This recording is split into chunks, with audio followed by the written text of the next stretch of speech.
আসসালামু আলাইকুম ওয়া রাহমাতুল্লাহি ওয়া বারাকাতুহু।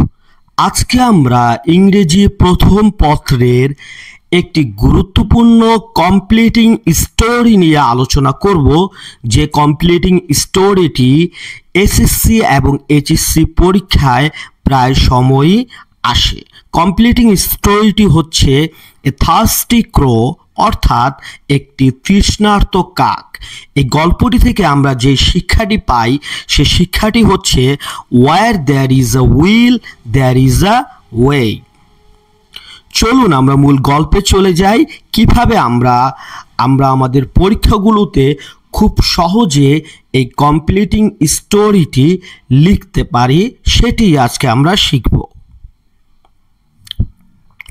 ওয়ান হট নুন, একটি উষ্ণ দুপুরে, এ ক্রো ওয়াজ ফ্লাইং, একটা কাক উড়ছিল, ইন সার্চ অফ ওয়াটার, পানির খোঁজে। হি ওয়াজ ভেরি টায়ার্ড, সে খুবই ক্লান্ত ছিল, অ্যান্ড থার্স্টি, এবং তৃষ্ণার্ত ছিল।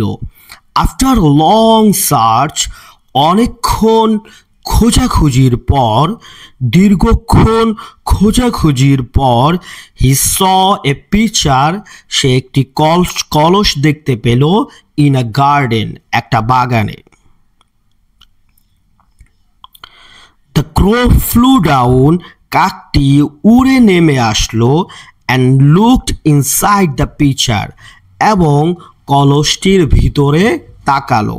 দেয়ার ওয়াজ আ লিটল ওয়াটার, সেখানে খুব সামান্য পরিমাণ পানি ছিল, অ্যাট দ্য বটম, কলসির তলদেশে।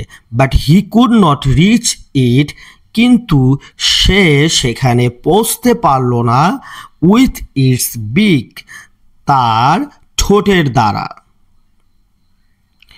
ইট picked up the small stones, এটা ছোট ছোট পাথরগুলো তুলল, ওয়ান বাই ওয়ান, একটার পর একটা, অ্যান্ড ড্রপড দ্যাম, এবং সেগুলোকে নিক্ষেপ করলো, পাথরগুলোকে নিক্ষেপ করলো, ইনটু দ্য পিকচার, কলসের ভিতরে।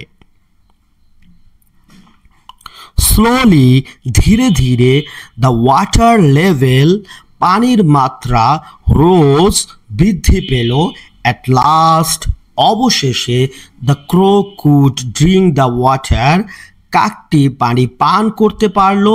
হি ফেল্ট হ্যাপি, সে খুব সুখী অনুভব করলো, অ্যান্ড ফ্লু অ্যাওয়ে, এবং উড়ে গেল।